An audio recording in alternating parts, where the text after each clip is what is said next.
This episode of the Twilight Zone has been brought to you by Diet Coke. Need a refreshing zero-calorie refreshment? Try Diet Coke today. You're traveling through another dimension, a dimension not only of sight and sound, but of Twilight Zone reviews.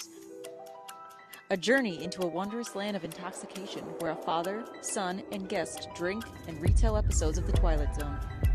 There is a fifth dimension. Stay tuned because your next stop is the Twilight Zone After Hours. The Twilight Zone.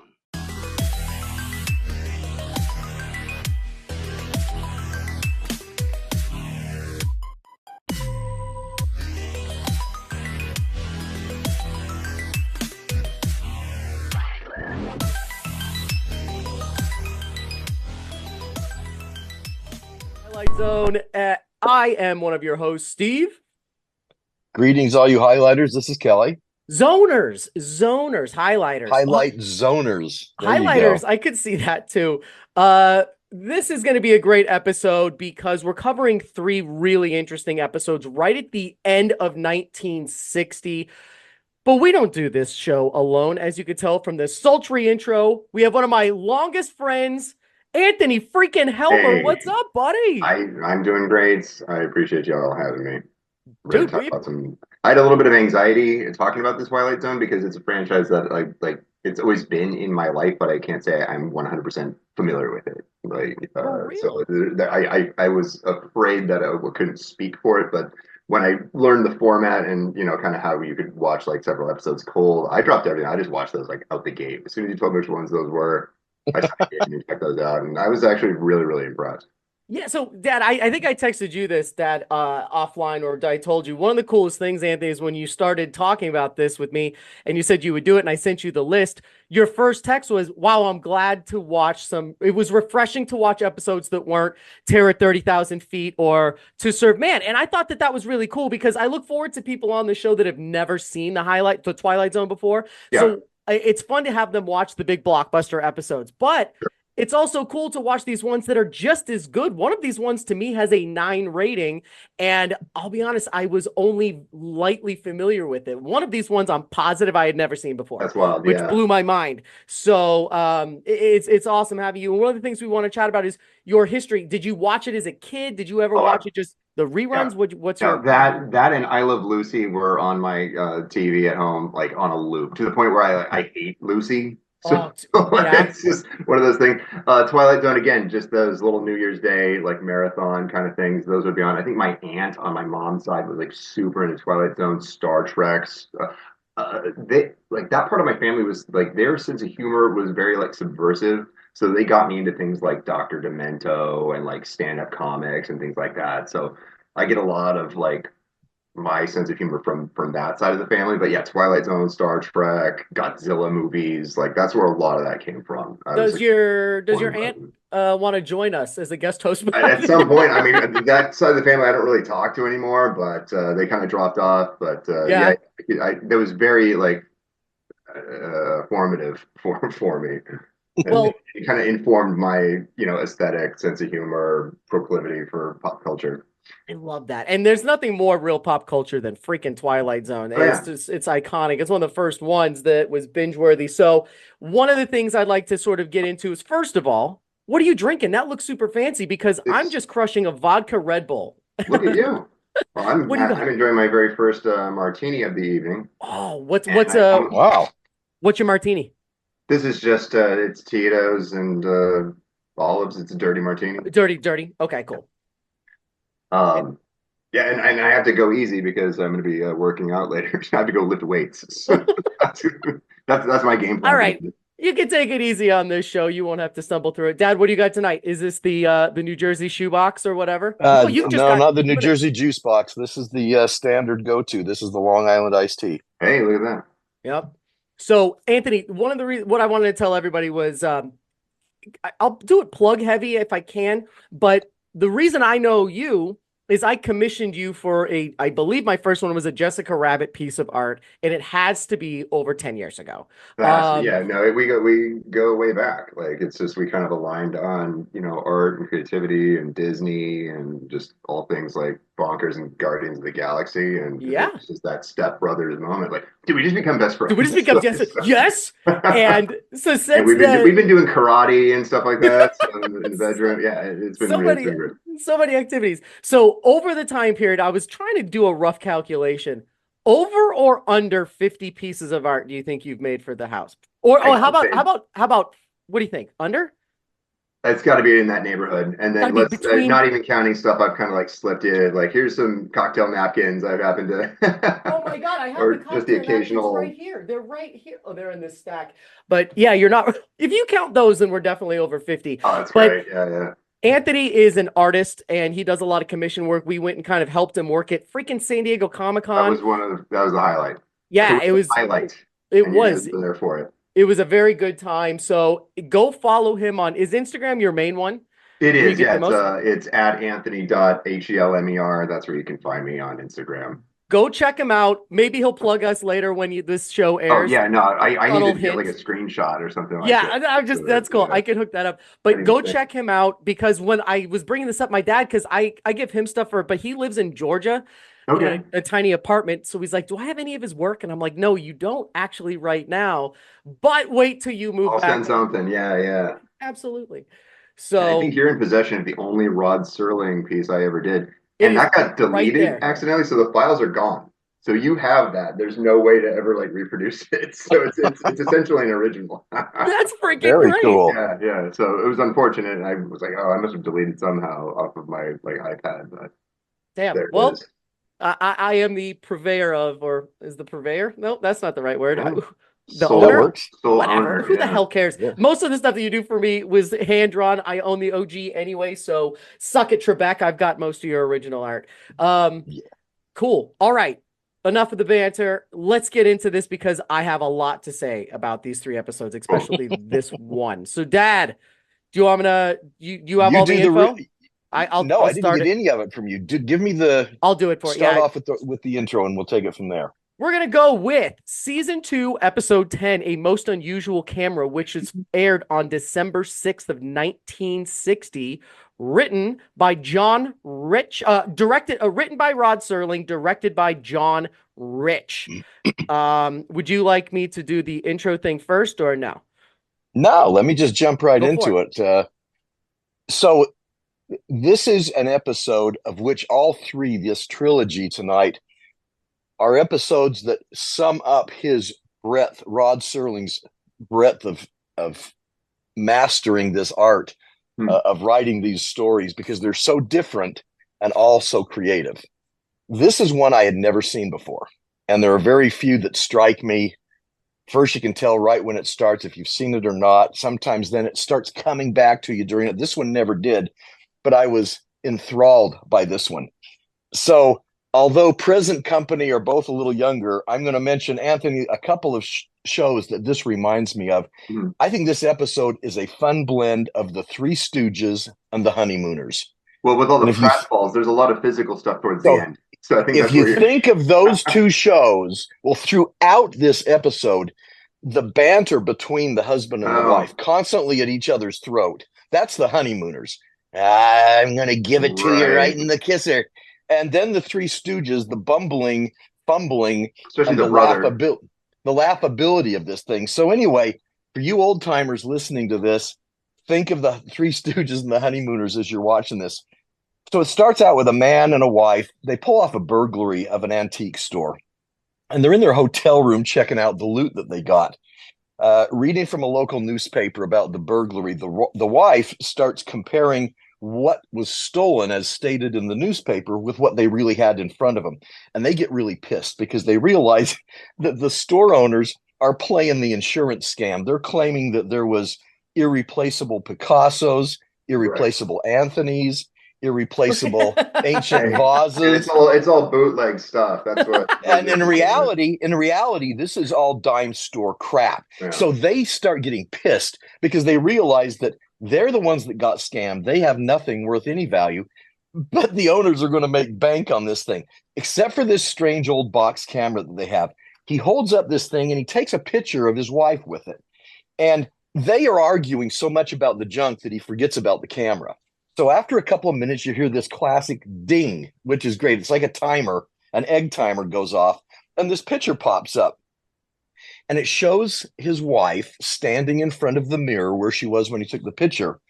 And I won't say right now, I'll say in a minute what she's got on, but they decide that this camera is a gag camera. They don't let on to letting the audience know exactly what the difference is. He's more interested in, what is this thing? Does it have any value? It's a gag camera. And then you realize real quick as he describes it, suddenly they go to a wooden box that's in the room that they had also stolen from this heist. They open the box, and out of the box, she pulls a fur coat. Well, in the picture that he'd taken of her, she's standing in front of that mirror, but she's got this fur coat on. Right. So all of a sudden they start thinking, oh my God, there's something about this camera. This is a magic camera. It takes pictures of things that happen 5 minutes in the future. So the wife continues to mock this guy. Yeah, they think there's something bizarre. They still think it's a gag camera. So she ends up grabbing the camera and taking a picture of the door entering this hotel room. Ding, a minute later, the picture pops out, and here's a picture of a guy walking into the room. They cannot figure out, who is this dude? Well, 10 seconds later, the door opens, and who walks in? She goes, that's my brother. And he goes, well, then this is stupid. Yes. Like, how is that going to be a thing? He's in jail for 1 to 7. He's in jail for 7 years for burglary somewhere else. Yeah. So like, it's like, okay, this is stupid. How is he there? He's in jail. Well, again, so you're just following along with these different faux pas and these things that are thrown at you throughout the show. And this is one of them. So here he is smiling. He's got the dorkiest little smile on his face. Opens the door. He walks in. They look at him, and he says, yeah, I just broke out of prison. Here I am. I thought I'd hang out with you guys for a couple of days. Part. And this is the brother? Yeah, this is the wife's brother. Yeah, and it's interesting because you mentioned honeymooners and you mentioned the other references. I was going to throw in a little bit of Mice and Men because I got definitely like he was Lenny, definitely a Lenny vibe from this character. Did I pet the bunnies right? Yeah. Did I pet them, boss? Yeah. Exactly. What's funny is he says, yeah, I thought I'd come hang out with you guys. Well, they're in a hotel room. He just broke out of prison. How the hell does he even know where they are? But you don't ask too many questions because this is just a fun thing. So anyway, in a moment of lucidity by the husband, he's pondering this camera and he thinks, I wonder if I should donate this to humanity. Yeah. We could give it in our name and the whole world can be better because we can foretell the future and protect ourselves from things. And the brother turns on the TV and why the husband's yapping, and it's a horse race. And I love the guy. He goes from being this humanitarian for about 10 seconds to thinking, I got it. We're going to go to the track. We're going to take a picture of the winner's board, the race board, before the race. And then she says, well, what about humanity, honey? Screw humanity. They've never done anything for us. So what did humanity ever do? Yeah, that was the question. It's great. That's interesting too, because I was actually wondering what beneficial application could be used from a device like that. And the show actually answers the question right as I was asking. You stole my thing I like most about it. Because the whole time I'm like, how is that going to be a benefit? And then you're like, that's how, and it's amazing. This is how. Yeah, so they go to the track, they set up the camera on the rail, and they take a picture of the empty board. Sure enough, ding, the picture pops out and it shows the winners, the win, place, and show. And the winner was something like 47-1. So they pooled their money. They had $220. They betted on that. They end up winning $9,500. Now think about this. This is 1960. $9,500 in the first race. Steve, write this one down when we have our trivia too. What was the name of the horse that they bet on? Tidy 2. Okay. Tidy 2. So there's a trivia question for you. So anyway, they bet on 6 races and they make tons of money. He can't hold it all. He's dumping it into her purse. They're ecstatic. They're back in the hotel room. They're counting the money. He's on the phone ordering a new car from a dealer. No, he says, I want it yellow with black upholstery. It's just great what they're doing. When this hotel waiter comes in. I guess they'd ordered him to come in and get some clothing to be laundered. And he sees all the cash and he picks up the camera. He's this old French dude. So he reads on the camera in French, it says, each owner only gets 10 photos. So they don't speak French. They just know it's a weird camera, but they start thinking, oh my God, how many have we taken? Well, they find out they count them up and they've taken 8 of the 10, if what the camera says is true. So I like this next part. When they realize they only have 2, they start bickering. Yep. And it's one of my favorite parts. And one of the things I like most is exactly where this is going is the dialogue between all of them. One of them is, they instantly freak out when they realize that they've used 8 out of 10. Yeah. And yet, couldn't they have just handed the camera to the other one? They didn't all 3 own it at the same time. I'm starting to think, how do you make this work? Give it to your wife. Now she's the owner. She's got 10. She gives it to her brother. Yeah. So I'm thinking, okay, there's ways around this, but when you realize who these 3 people are, they're not thinking that deep. Right. They don't have a deep thought in their minds. So anyway, they start arguing because they only have 2 pictures left. So they're grabbing for the camera. The husband and the brother Woodward are grabbing for the camera and they take a picture accidentally. The picture pops out and it's a picture of the wife screaming. The husband looks at it. He's trying to figure out what was it that would make you scream. Yeah. So he instantly says, it's your brother Woodward. He's trying to kill me to get the camera. Then Woodward takes out a little pocket knife. No, it's you because I'm trying to protect my sister. You're trying to kill me. So these 2 go at it around the room. They end up, and I love this window, Steve. This, I think, is the same window that was used in season 1 when the guy fell out because he couldn't go to sleep. Anyway, they end up falling out of the window and dying. Well, she's mortified. That's why she was screaming, of course. She runs to the window. She's crying a little. What am I going to do? She sits down and suddenly all the piles of cash are in front of her. And she goes, I know what I'm going to do. I'm not going to ponder the loss of my husband or my brother too long. I've got a future ahead of me. What did humanity ever do for her? Yeah, right. She's gonna spend herself into oblivion. This is very. I think it's the same window James Stewart got pushed out of at the end of. This window is a very famous window. The very last scene, the waiter comes back into the room and he's got a duffel bag. Wait! You skipped the big part. When she takes the money, she takes the camera with 2 photos left. It goes, I know what I'm going to do. She takes a picture of the bodies on the street from the window. She bends out the window. And like there's one last bodies. parting shot, which was idiotic to me, but she's not super bright anyway. Well, so like I said, the 3 Stooges. Yep. So anyway, then comes in the waiter guy. So the waiter guy comes in. He's got a duffel bag, and he basically tells her, I'm going to rob you blind because you can't go to the cops. She feigns to pick up the phone, and he says, no, you're going to have to explain everything. I'm just going to take all this money. You may see it again. You may never see any of it again. And so the one piece that I think is a little fuzzy is at that point, he looks at the picture and he says, the picture pops there up. There are not 2 bodies down there. There are 3. And she gets that look on her face. I have to believe that the 2 of them started arguing and fighting over the camera because the very last sentence is, no, there are not 3 bodies. There were 4. So both of them went out the window, leaving nobody but the waiter with the camera. Yeah. All right. So that's the end of it. I thought it was fun, creative. Do you want a rating yet or? Well, no, closing narration. Okay. We skipped the intro narration, but closing narration, object known as a camera, vintage uncertain, origins unknown.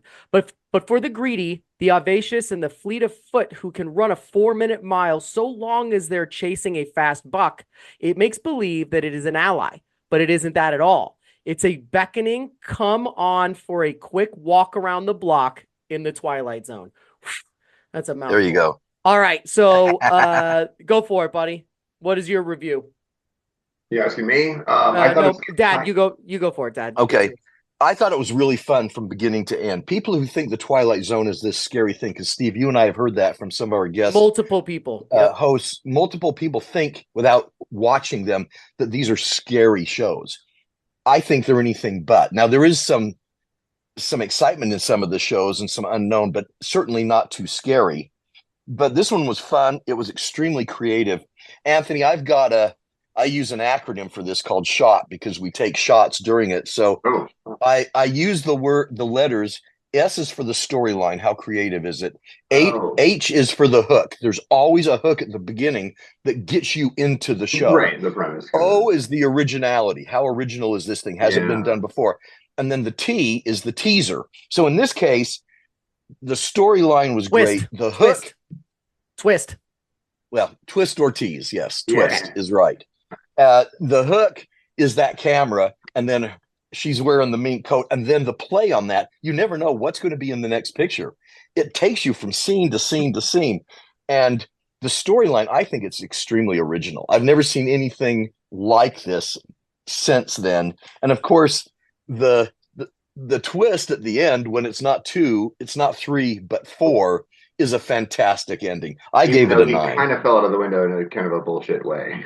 Yeah. Yeah, I yeah. thought he just kind of scared himself out the window. There wasn't Yep. anything like pushing him. What was the Yeah, impetus for him to go out the window other than he's French. I his think he fate jumped. was sealed? Yeah. That was And that was that was a fantastic episode, and honestly, like again, we keep going over this. I was so glad and it was so refreshing to watch like an episode of the Twilight Zone that yeah wasn't one of the heavy hitters, the ones like a deep. This is more of like a deep cut to me. yeah, And Yeah. you mentioned honeymooners and the Three Stooges, but I definitely got some like Hitchcock vibes from that one. yeah. Minus Oh, no doubt. minus the supernatural element, but Hitchcock yeah, liked filming in single locations like that in a room rear it's window. hard Rome to never do. filmed almost entirely in just one room like that. So I agree. What's your score rating? Do you have a 1 out of 10 on this one, Anthony? Oh, I loved it. Yeah, I'll go maybe like a solid 7. Yeah, yeah. Cool. So I gave this also a 9, Dad. This was my 9 for this one. And I had seen this before, but I did not appreciate the minutia of the dialogue. Because Anthony, just like what you said, in that first 2 minutes, when you realize that it's a camera that takes pictures of the future in 5 minutes, I was like, what aspect Yeah. of this? How could you do it? You couldn't do it with sports betting because the games are longer than 5 minutes. The only thing I thought of was you could go bet at roulette, if you were at a table. But then Right. when they showed the horse racing, a light went on. I'm like, good Yeah. Lord, what a good And it's story. and the writing answers the viewers' questions as they're coming up in their head. Yeah, It's just like every time you have a question, it comes up on screen and Yep. answers it for you. And So Serling does it's tight. this It's a for tight script. years. Yeah. Yeah, it's absolutely genius stuff. So there are 2 pieces of trivia on this one that I definitely wanted to read out to you. Dad, this is going to blow your mind because watching this episode, again, I keep rewatching these ones. Yeah. I was like, I recognize the stupid brother, but I didn't go as far as to looking him up. Dude, this is so Woodward. stupid. Get this. Adam Williams, that's his name, began 1960 with the Twilight Zone episode and ended 1960 with the Twilight Zone episode. Dad, he was the stupid sailor in The Hitchhiker that's like, hey, lady, you could No take way. me, you could drive me yeah. across country. Do you know how many of my sailors are going to believe a movie star drove me? That guy, that's the same dude. That's him. That's the stupid brother. How wild is that? And then another one is along with Elegy. This is an unusual episode where we see all of the main characters, not the extras, die.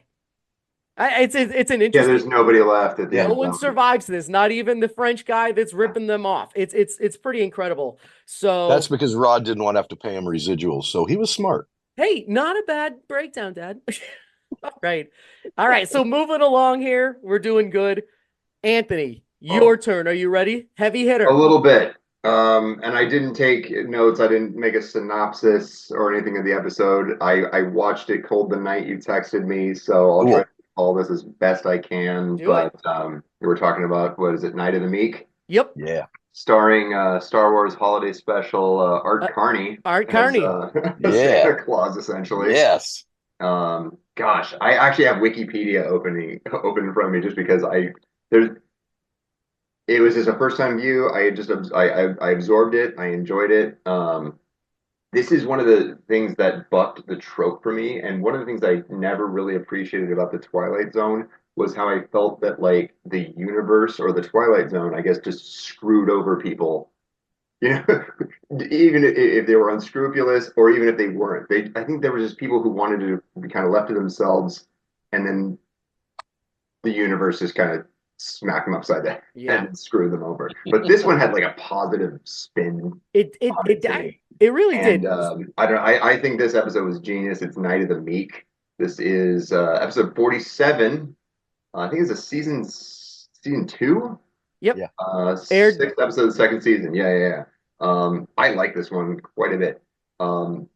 Hold on, can I let me Cinematography. hold on 1 second. Yeah, Night of the yeah. Meek, it aired December 23rd, 1960, written by Rod Serling, directed Okay. by Jack Smite. And the opening narration is this is Mr. Henry Corwin, normally unemployed, who once a year takes the lead role in a uniquely popular American institution, that of a department store Santa Claus in the road company version of The Night Before Christmas. But just in a moment, Mr. Harry Corwin, Santa Claus, will enter a strange kind of North Pole, which is part of the wondrous spirit in the wondrous spirit of Christmas and one part of magic that can only be found in the Twilight Zone. All right, now Was I go supposed to for it. read that part? I'm sorry. No, that's cool. I just said it in case you wanted to. I got it. Yeah, yeah, yeah. Awesome. Yeah, I mean, I've got, like I said, I've got Wikipedia. So you've got this, yeah, you've got Art Carney, who's the like mall Santa. We've all seen this guy in movies like Elf and stuff, but he's not a nefarious character.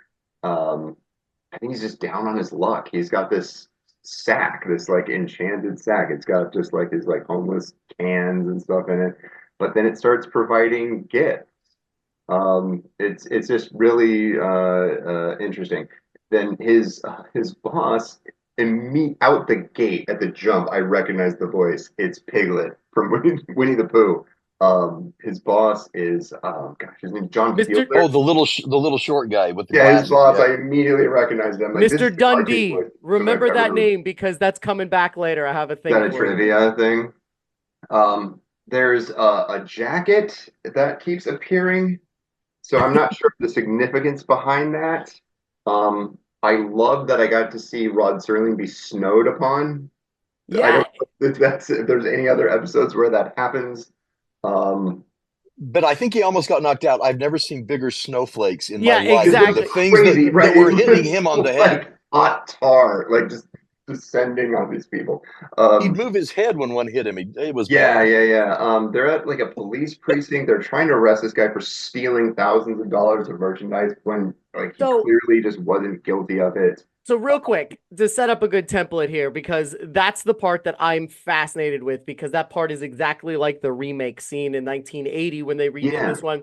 So he is the down on his luck drunk Santa that goes to go to work, and he's in the thing and he trips and falls. So they fire him. Mr. Dundee Yeah, he's fires him. stumbling, he's incoherent. Yeah, yeah, yeah. Yep. So he's out on his ass, and all he wants is to do things for the kids in this little borough that Yeah. he's in. His speech to those children and the shoppers when he's talking about just the earnestness of Yep. Christmas, like it's a really great performance, and yeah, It's a great that's where you message. get the It's a character great message. motivation. Yeah.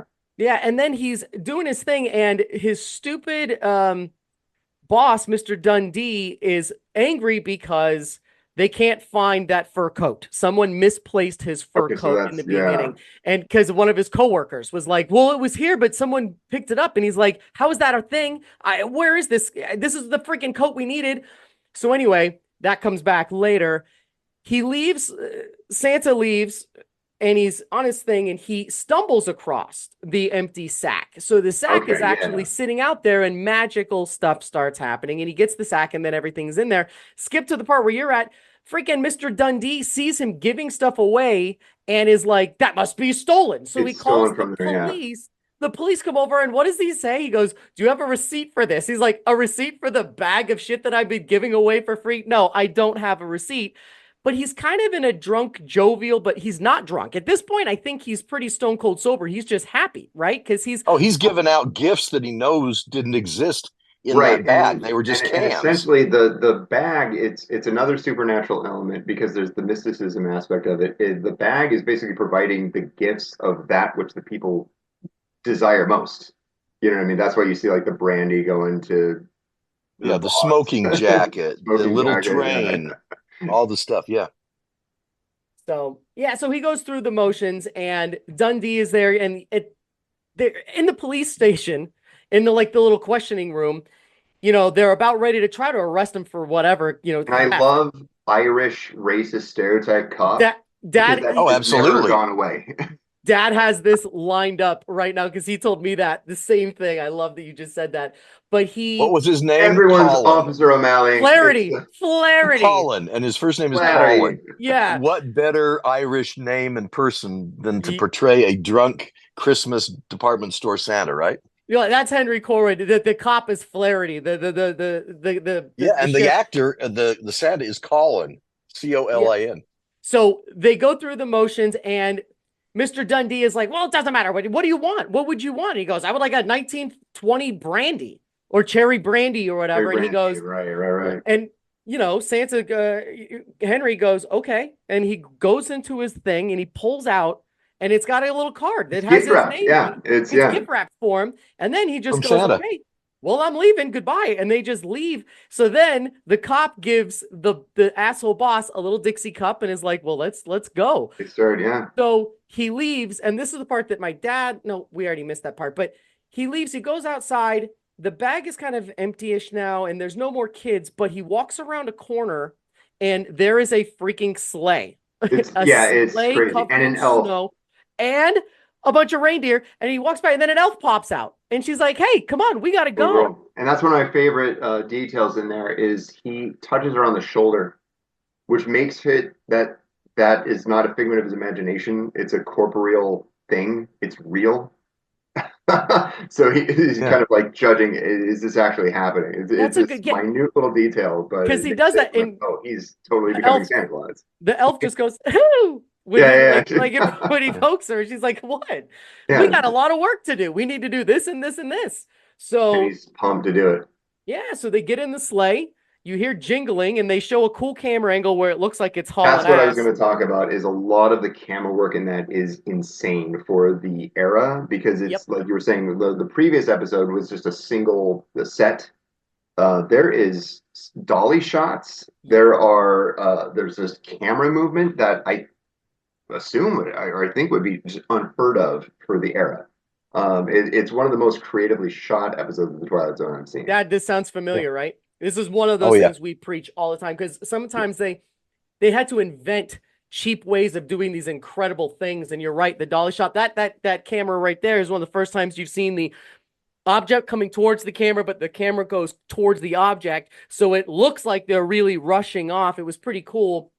Then Dundee and the cop are outside walking, and he is hammered, and he's got his arm on him. He says, well, come back to my house and we'll come and finish it. And the cop is like, that sounds good. And then at the same moment, you hear the jingling, and they both look up in the sky, and they track across the sky, and he goes, did I just see what I think? And he goes, yeah, no one's going to believe you, but that was definitely a guy in a sleigh dressed as Santa with an elf and reindeer flying overhead.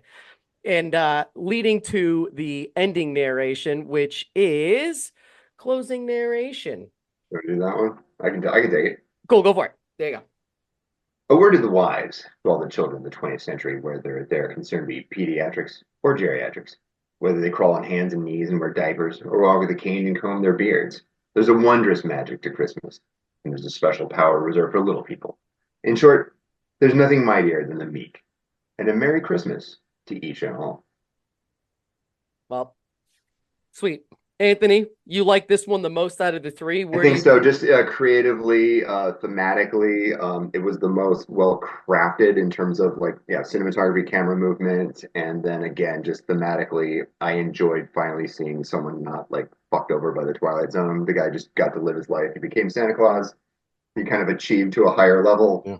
And was good with his place in the universe, and that was really refreshing to see. Very cool. You got a number for it? That's a 9. That's a solid 9. I love that. That is awesome. Dad, what do you got? Carney does a fantastic job. The acting in this is phenomenal. Yeah.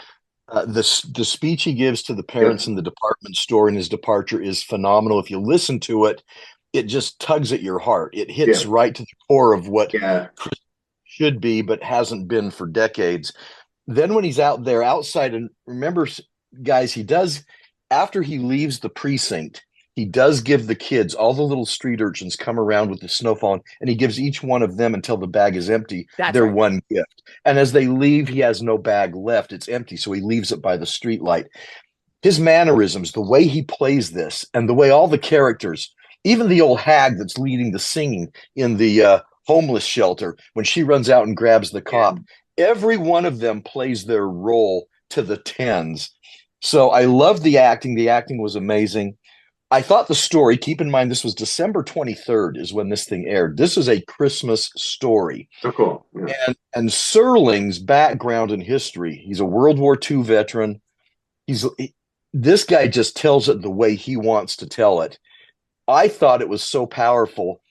Given the time of the year and the message, I just sat back and thought, this is one awesome episode from beginning to end. I gave it a 9.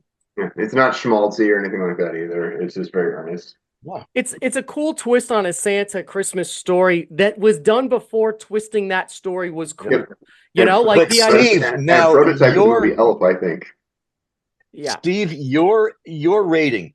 Anthony, Steve and I had a conversation about this. Steve, I'll let you fill us in. All right. Because I think it led to an interesting dialogue, and I'll just leave it there and let you fill it in. It did. Okay, so real quick, we had a conversation about this because I thought this was going to be one of my least favorite episodes. After my first viewing, and I'm going to be honest, I did watch it later and was having fun, so I missed on some of these things. But I did reach out. You know, him and I were chatting, and we don't usually spoil anything, but I did say rarely, like, if ever, do we? Because we don't want to waste it off of air, so Right. we kind of save it. And he just goes, "Wow, I adore this episode," and he kind of was saying that they made these tropes that you don't typically see, and I'm like, okay, wait a minute.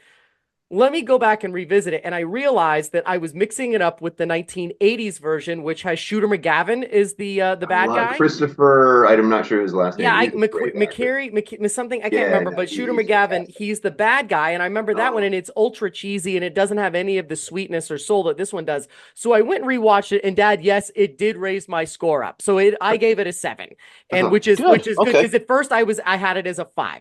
And I was like, okay, now listen, this isn't a religious thing. I think you kind of thought so, Dad. I don't care. I just have never been a holidays Christmas guy. I just don't care. I don't like Christmas movies. I don't like any of that stuff. I just never have. For whatever reason, I'm just a curmudgeon dickhead. But I just didn't. Oh, no. But rewatching this surpasses any of that because it's more of a sad story with magic looped in, and it's absolutely great. So I definitely enjoyed this, but you're right, Dad. I had a very negative review on this originally. This is one of the 6 consecutive episodes that were recorded on videotape and then transferred for TV. So we had talked about that, which is why it looks so grainy and ugly compared to literally like the next 5 episodes. I thought it episodes. looked fantastic. I think it looked like high def. Whatever version of that I was. You'd have to. Anthony, go back to some of the other ones. Yeah, there's a crazy famous story. MGM said that you were filming these and they were too expensive. We're shifting you over to filming on VHS. And straight up, and he said, okay, we'll try it. Because it was cheaper, but the resolution is like less than half of what they. That's what I'm seeing on this Wikipedia over here, because I have the description kind of open here. It says the praise is heard the Blu-ray release of season 2 as well as the version streamed by Netflix, but with noticeably different sound quality from the rest of Serling's narration. Something about like there's like lost tapes of it or something like that. Yeah, this is any of those VHS ones were very controversial because he hated doing them, and it was kind of crazy. So there is some interesting trivia on here besides that. Apparently Rod Serling literally just said sometimes he would have a lot of enthusiasm for a topic and he wanted to make a Christmas story in this tone and was so pumped to use Art Carney that that he used that as his whole thing. Let's see here. There was another one. Art Carney and John Fielder would later go on to appear on Broadway as Felix and Unger and Vinny in the production of The Odd Couple. So they kind of reworked again today. But Art Carney was a big actor. Yeah, huge. Yeah. They made a stage musical based on this episode. And that's insane. They remade it in the 80s version. And if you go look online, one of the most rare toys you can get from the Twilight Zone figure collection is this one. They have a black and white version of Santa by, I can't remember, Super 7 is the one of those, like, yeah. And then they have just kind of like those ones behind me, but they have those and they're very rare. So people love this episode. So I'm pumped to rewatch it and to give it a viewing because cool. I didn't really care to do it. But Dad, you were right. I was wrong. And now we'll sing a different song. Can I say you had an open mind to it, to revisit Steve, it. can I say just one thing on the religion thing?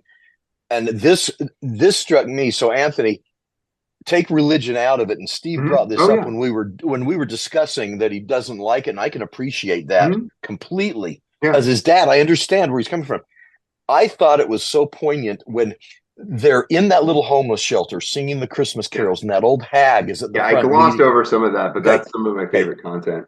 He comes in, Santa comes in and goes to the front of the room and is so excited he starts handing out the gifts to the other homeless guys. Yes. What's interesting is the one person in this episode who should have had some sense of Christianity about them is the woman leading the song, because she is the picture of Christianity. In this whole episode, she's leading the folks in Christmas songs. It's her event. She should be that person. What does she do? And I think this is fantastic on Serling's part. She's the one that runs out, grabs the cop, brings him in, and has him arrested. So I think there's such a twist on this that says formal religion, what you guys think is important is not important. At least I read into that. And I know I'm reading too much into it, but when you say it's a Christmas story, but you know what? The one Christian in this whole thing turns out to be the rat. Right. And honestly, visiting that theme and Steve's impression, I think that this episode could be just completely, you could remove the holiday from it and have it just be this mysticism story where this character, like, who is Ernest, achieves just a higher level and it would still be effective. Yeah, and I that's what I'm saying is after rewatching it, I always try to remove it. My bias on that isn't so heavy that I dislike something in it. Like, I like Elf, but I just don't go out of my way to go and watch or appreciate holiday stuff. You're not doing like Christmas Vacation or no. Oh God, no. I dislike that movie very much. As a matter of fact, this last year was the first time I had ever seen White Christmas, which that is a fantastic movie. It is amazing. We're gonna have to talk about that one at some point. It's great. We'll do a White Christmas podcast. We'll do a whole show on that. So anyway, that was my light bias, but you're totally right. And it wasn't a bias enough to like impact the thing, but rewatching it, I did pick up on the things that he said. And more importantly, the speech in what he says to those people, that shit should be studied. That kind of blows my mind that I've never seen that clip before on like Facebook or on Instagram. Yeah, that was the first time I've seen it. It seems like one that would be on there because it's very poignant. But anyway, here we go. So we're going to go right into the last episode we're going to cover today, and I'm going to do this one. This is Season 2, Episode 12. It is called Dust. It was aired on January 6th of 1961, and it was written by Rod Serling and directed by Douglas Hayes. And I'm going to be honest, this episode, I don't have any recollection of seeing it until I watched this one for the first time. So now, Steve, you did the opening narration for mine. Do you want to swap? Hell yeah! Do you have mine up? Do it, buddy. I don't want to one up you, but dude, I'll take it. Just let me know when you want me to do it. Go now. Roll it. There was a village built of crumbling clay and rotting wood, and it squatted ugly under a broiling sun, like a sick and mangy animal wanting to die. This village had a virus shared by its people. It was the germ of squalor, hopelessness, loss of faith. For the faithless, the hopeless, the misery-laden, there's time, ample time, to engage in one of the other pursuits of men. They begin to destroy themselves. Okay, now listen. Well done. Not only do I love that, I want, no offense to Sarah, you got to redo our intro. I want to hear your voice doing it. I love it. Oh, no, I got to listen to that. I want to find you guys on like iTunes or something. Okay. All right, so here we go. Brief cut down of this. Let's see here. This starts off trying to figure out the exact place. I rewatched this one like 4 times. This is a weird one, and I had not seen like a Western themed Twilight Zone episode, and this was really cool. There are a few, and they all involve hanging. They do. No, I secretly loved this one almost as much as Night of the Meek, but I wanted to talk about the Santa Claus, and I love that. Okay, so it's the Old West, and it pretty much starts off, and get me if I'm wrong, there's a guy in jail, and he's in jail because he accidentally on a drunk. It's the first DUI apparently in whatever area this was. He got on after a bender. He got on his carriage, and a little girl ran out into the street, so they put him in jail. They had the trial, and he's sentenced to death. So bad, yeah. So he is in there, and he's obviously not a genuinely bad guy. He's not confrontational. He's kind of cool. My favorite character in this by a landslide is Sheriff Koch. I'm gonna have a lot to say Oh, I about love him. how he's just so annoyed with that dickhead. Okay, so they're inside the jail cell, and this guy, a fat guy who's got a gap in his front teeth, either he's missing a tooth Hate or this you could. guy. Okay, He's missing a okay, tooth. He's a peddler. I'm so glad you said that, Anthony, because I have a this or that for the end that has to do with this guy. Okay, What so a anyway, great performer because I hated this dude. And the sheriff is so sick of Sykes. shit. He's Yeah, like, you so again? so he comes in and he's yelling outside like selling stuff. I have more trinkets, buy trinkets. So he comes into the jail cell after taunting the guy because in old-timey jails, it's just a door. I mean, it's just bars on a window. There's no glass. So people are talking to this guy who's going to be put to death. Wild as shit. Think every episode of Gunsmoke, every That's what I'm episode saying. for years. It's a room with a desk and a jail cell of bars. That's Yep, all just it bars, is. and the bars don't have glass, so it's just open to the elements. Anyway, so Right. he's taunting him, and so Sykes, this guy, comes in, and he starts talking to the sheriff and like badgering the guy that's gonna, you know, He's our heckling the guy on his heckling him. last day of life. And one of my favorite lines is this: the sheriff doesn't like Sykes. He obviously knows who this guy is, but also it's hot as hell and he's annoyed. And also, I don't think he wants to put this guy to death. I don't think so because the way he is. But anyway, so Sykes is mocking him and he's telling Sykes to get the hell out and shut up. And then he goes, "Wow, you have a lot of big talk behind that badge." And my favorite quote is he goes, "It's only big, Sykes, because you're a midget. Now get out." I loved it because Dad, what does Rod Serling always say about the weakest people in the world? They're small.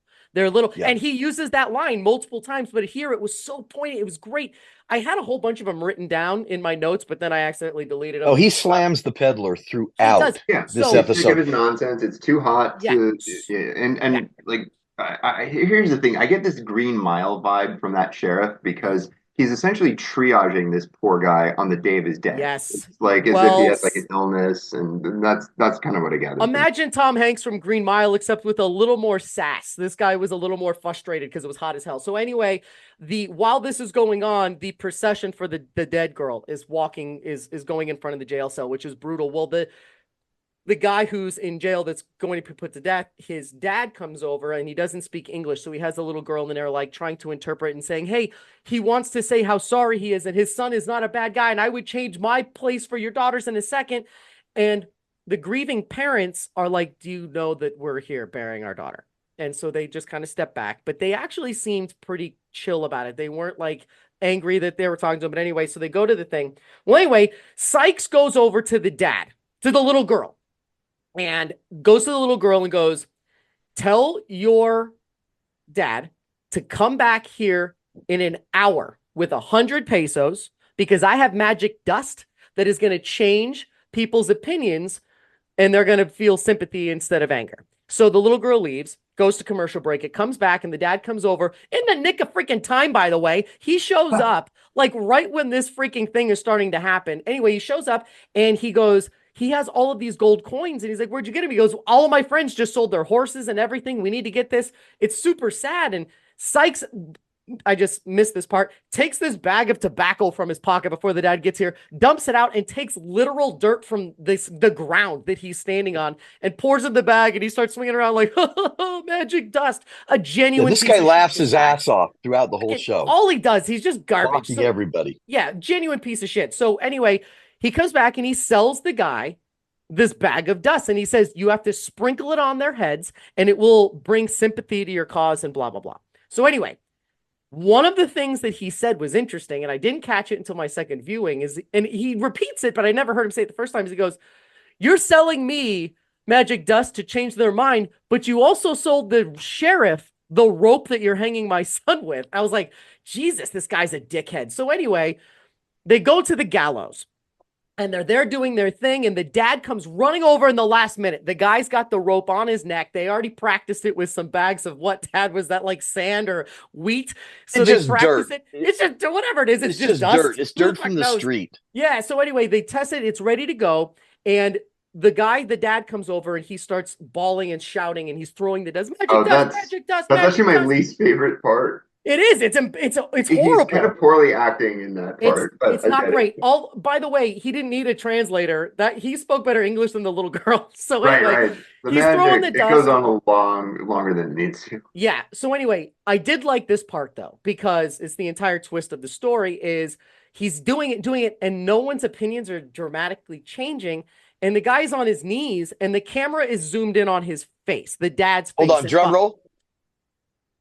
Oh, that's right. And what happens? You Give hear it. you hear the door open and the hanging of a person, but then it doesn't sound right, and everyone is in awe. And so the camera is zoomed in tight on the dad's face, and he turns around, and at the top of the noose where the it's tied up Yeah. has snapped and frayed, and the son is fine underneath the gallows, holding the rope like, what the fuck just happened? Right? So they all start looking around like, what do we do? And so someone says, let's just do it again. And then the freaking guy Sykes is like, no, this doesn't make sense. That was a new rope. It was a new rope. I sold you a good rope that was triple braided, whatever the hell, and yada, yada. And he's like, no, this was a good rope. This was a brand new rope. So the He's a sheriff, scam artist, though, so of course it's not going to work. exactly. So the freaking sheriff looks over everybody and he goes, I don't know. Do we want to try it again? So he goes, I think the only people that can answer this are the parents of the deceased. So he looks over at the husband and wife who we saw earlier, and they look at each other solemnly, quietly, and then the wife goes, not today. Just not, no more, Yeah, no more. dead. So the Yeah. sheriff then looks at the husband, and the husband's like, no, I think we're done.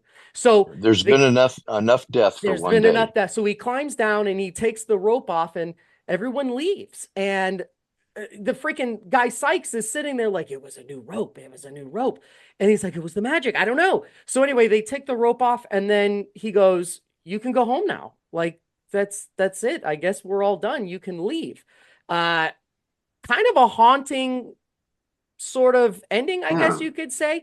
Closing narration. It was a very small, misery-laden village on the day of a hanging, and one of historical consequence. And if there's any moral to it at all, let's just say it was in a quest for magic. In any search or sorcery, witchery, I don't know what that word is, first check in with the human heart. For inside this deep place is a wizardry that costs far more than few pieces of gold. Tonight's case in point, the Twilight Zone. I gave this a solid 7. I very much enjoyed it. There were some sections you pointed out the bad acting, which I will always point out if it's super bad. I'm not gonna It was a critical scene, and no, I mean, maybe that guy wasn't that experienced of an actor or something. Maybe Sykes has a huge career. I've got his Wikipedia page. Sykes, you mean Thomas Gomez, crazy. that he genuine lived very garbage. short, but he was in Rifleman and a bunch of stuff. So I gave this a 7, which is right in line. By the way, I didn't do this before because I always forget what's happening. I made this way stronger than it should have been. A Most Usual Camera has a 7.5 rating, and Night of the Meek has a very high 7.9 rating. It's a very popular episode. This has a 6.9, lining right up with my 7. So I think that's right. What do you guys give? This was an interesting set of choices here, and yeah, I was so grateful to get like some deep cuts. I might retroactively like watch other episodes of the Twilight Zone at some point to get a little more of a template. Yeah. No, this is really cool.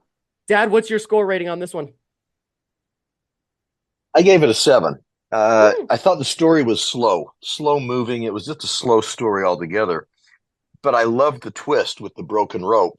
That was the gotcha point, and that really brought you back to it. I thought the moral of the story was good. You can't argue with that piece. But overall, it was fairly slow in developing. It was definitely a movie made or an episode made in the 60s. Can you imagine having those three urchins staring at the camera in 2024? I don't think so. No.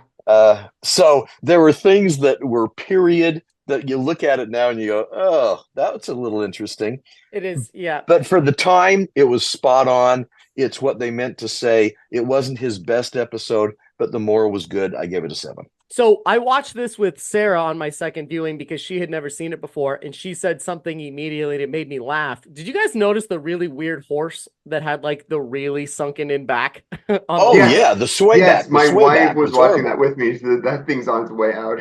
Okay, so my wife pointed out, and yours did too. So anyway, Dad, there are only 3 pieces of trivia on this. 2 of them are not important. One of them is the hollow-backed horse in the foreground of the jail had a condition with a malformed vertebrae and weakness of soft tissues that allowed the spine to so-called sag. Uh, It was just so funny that you got that. Sarah caught that right away. They call it a sway back, and you see it in other westerns. But that was the worst I'd ever seen. So you mean that they put out a curtain call? We want the worst swayback horses to come in addition for this show? Yeah, I guess so. They had very high standards on the MGM sets. This was no Haywood Hollywood horses back then. I just was about to say they did not hire Haywood Hollywood horses. Oh, you were going to make a freaking nope line too? I love this.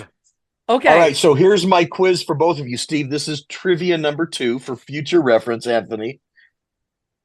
What was the rope specifically? I found this so fascinating, and he screamed it half a dozen times. You were right. It was hemp. It was like triple braided hemp or something, right? It was 5-strand rope. 5 strands. And he made a point of that at least 10 different times. And I'm going, oh my God, okay, I'm writing that down because 5 strands is apparently something pretty cool. But Steve, write that down because for trivia, you and I will be fighting each other on the deck of the cabin, Anthony, trying to remember that it's 5. Him and I did a trivia battle on this a few months ago or last month. You can go and watch it on, you can watch the video Paramount on Plus Spotify. And that's where you go and watch every episode of the highlights. Every single one. Paramount Plus. But I can see what you're doing now. You're taking minutia notes of things that you think are going to show up in that trivia later. I write down things that strike me as they were focused on over and over and over. He must have mentioned 5-strand rope 5 or 6 times at least. That is so wild. I wrote that down because I'm going, we just did a trivia. 5-strand is going to come up, and I'll be damned if I'm going to let my son beat the shit out of me like he did on the deck. I did physically, but not mentally. You beat me by like 9 questions. So I did. That's what happens. I smack people when I'm next to him. Okay, so Anthony, we're starting something new this episode, and Sarah told me that this is a popular thing, and I really like it. Dad, I've got a this or that for you. Okay. I have 3 of them about these episodes. So you choose this or that. Okay. I'm going to choose this. Hey, settle down. Choose this or that. A camera that sees the future or Santa's bag that gives out the perfect gift. Which one do you guys want? I'm doing perfect gift. Gotcha. I'm going for the bag, the Santa Anthony, bag. Okay, your bag. Anthony, what was yours? Gotta be the bag. Because again, I had to have the show tell me how I could utilize for my benefit a camera that just it's 5 minutes in the future. It's not like a month. It's not going to decide anything important that I could like bet on other than like horse races. I'm still taking the camera because I don't know how many times I can give people iPads. Well, here's the thing: you can take a photo in 5 minutes, and then that way you can get like that perfect angle. Like, okay, so just pose yourself and do this, and then 5 minutes later, it's gonna look amazing. By the way, we didn't really get into it that much on that episode, but what he described as remember when he first thought that the camera was a gimmick? What he described was 50 years earlier than the first filter on a phone, right, Anthony? Yeah, no, it's very influencer oriented. I mean, they really could take advantage of something like that. He even says, like, how you put your face in like a cowboy or a mermaid or whatever, and I'm like, shit, our phones do that for us today. Filters now, He says they have a picture of you. They have a picture of you in there, and they just put a fur coat on you. And I'm thinking, okay, that is absolutely impossible. It is ludicrous. It's ludicrous. He says it like it's common speak. But then once he says it, he almost like throws away the camera, like, oh, this is cool, and then he kind of puts it to the side. I'm like, what are you talking about? That's like, wait, okay. Next one, this or that. You have to share an Uber with either Sykes or Mr. Dundee. Who are you riding in an Uber with? I'm going with Mr. Dundee. Okay. Just because he's Piglet. All right. Yeah, I'll do Dundee because I can smack him. And he might have that cherry brandy. I can just smack him. Sykes, you're gonna get squished. The guy takes up the whole back seat. Yeah, and he's a dick. He's gonna be loud and trying to your ear off. And all right. Yeah. All right. That was an easier one. Okay, now I don't know where the camera episode took place. It kind of looked to me like maybe it was New York or Chicago, right? So let's just say Chicago in the 40s, right? It was a popular time there, the mafia. This or that? Would you rather be stuck in a jail in the Old West or in Old Chicago back in that time period? I'm going with Old Chicago because there might be people with connections that can get me out. Okay, all right, you got some. Okay, I'm in the Old West. I'm hanging by dawn. They do it quick in the Old West. I think I'd still take the Old West. I think it's simpler. You get a guy with a horse and a rope. I've seen it too many times. They tie the rope around the bars. Boom, you're free. You're on the horse. And you're in Mexico the next day. So I'm going with the Old West, man. I can get out of that thing. So your answer is based on the freaking the Magnificent Seven, where they put. I can get out of that fucking place without any problem. Well, that is an amazing response. I'm also choosing the Old West only for the idea that I feel like the sheriff was kind of like a cool, chattable guy. If I was in the Chicago one, they're just going to be beating me up, accusing me of ratting out the mafia, even if I'm not. Oh, yeah. And it's going to be rough as hell. And let's just be honest, I don't want to be raped. And it doesn't look like there's a lot of that happening in the Old West. No, it just looks like win one in Chicago. You can win in that dusty town. Maybe. Yeah, I don't know. I saw... to what Anthony said earlier, I saw the Green Mile, and I know what jails were like apparently back then, and I also saw Shawshank a billion times.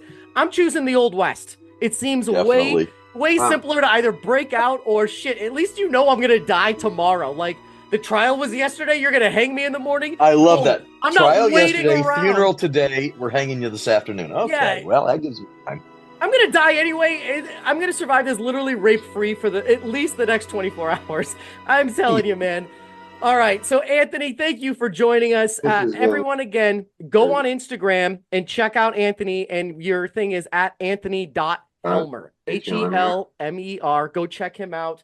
I'm not gonna lie, he is very susceptible to flattery and commissions. So if you have a piece of art that you're interested in, one of the ones he's done, or someone that you like, one of the things that is keeping him and I friends is because I have a lot of custom Jessica Rabbit stuff, and he will put her in any outfit or film, and it's his artistic genius. So if you guys, your ideas, you want her as like Lady Loki or Scarlet Witch, so I'm able to provide that. Yeah. And a Ghostbuster, and in Mario World, and as in she's an Irish girl at St. Patrick's Day. Whatever comes to your mind. Exactly. So please go check out Anthony Helmer. It's at Anthony.Helmer, Helmer on Instagram. Yeah. He is your guy to go check out. Anthony, thank you again for joining us, man. This was a blast. Appreciate your insight. Dad, closing remarks? Anthony, it's great working with you tonight. This has been a lot of fun. Yeah, text me more episodes to watch. Do a Jessica Rabbit behind some old Western jail bars for bees. That might be a Twilight Zone Jessica Rabbit or something like that. There you go. I think you just got an on-air commission for Jessica Rabbit behind jail bars. I'm pretty sure that he would whip that up right after yoga on his iPad. He is good. Yeah. He is good. Look at him. I can see the gears turning. He's like, okay, hands on the outside. I can do that. Bars. I can do that. Is she gonna be? See, I can see it on your face. Look at it. Look what we started. There you go. Well, listen, it's been a blast. Thank you.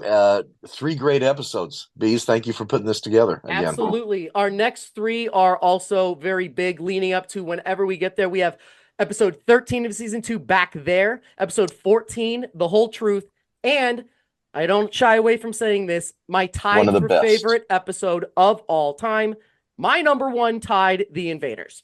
So we're going to have Fitz is going to read that off. But if you guys want a spoiler and you want to see what Fitz, who is he 4 or 3? I don't remember. He's 5. He'll be by 5. So let's call him 5. He's going into kindergarten. Yeah, he's going to be in kindergarten. Go look at our Instagram, which is All Things Geek Network. We posted, it's about a minute of Fitz. He watched the episode once and then retold it almost better than how we do. So anyway, go check it out. But again, thank you guys. Subscribe. And remember, all of these are on Paramount Plus. Thank you, Steve. Thank you, Chris. Go check it all out. Anyway, guys, thanks again. Everybody, thank you. Subscribe, like, whatever the hell people say. I've been Steve. I'm Kelly. And that's Anthony. Anthony's appreciative. That's Anthony. Go Zoners. Later.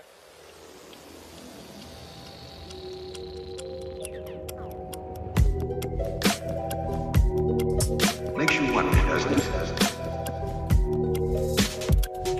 Where is this place and when is it? The answer is, it doesn't make any difference. This episode. Highlight Zone has been brought to you by Diet Coke. Nita's refreshing zero. I want to try that one again. Oh, no pressure. Yes. Just me. All right, we have our first bloopers one on this. All right, go I for it can't again. believe that. I botched that. Let's try one And more. we tend to use the bloopers, just so you know. Okay. Let's do this one more time.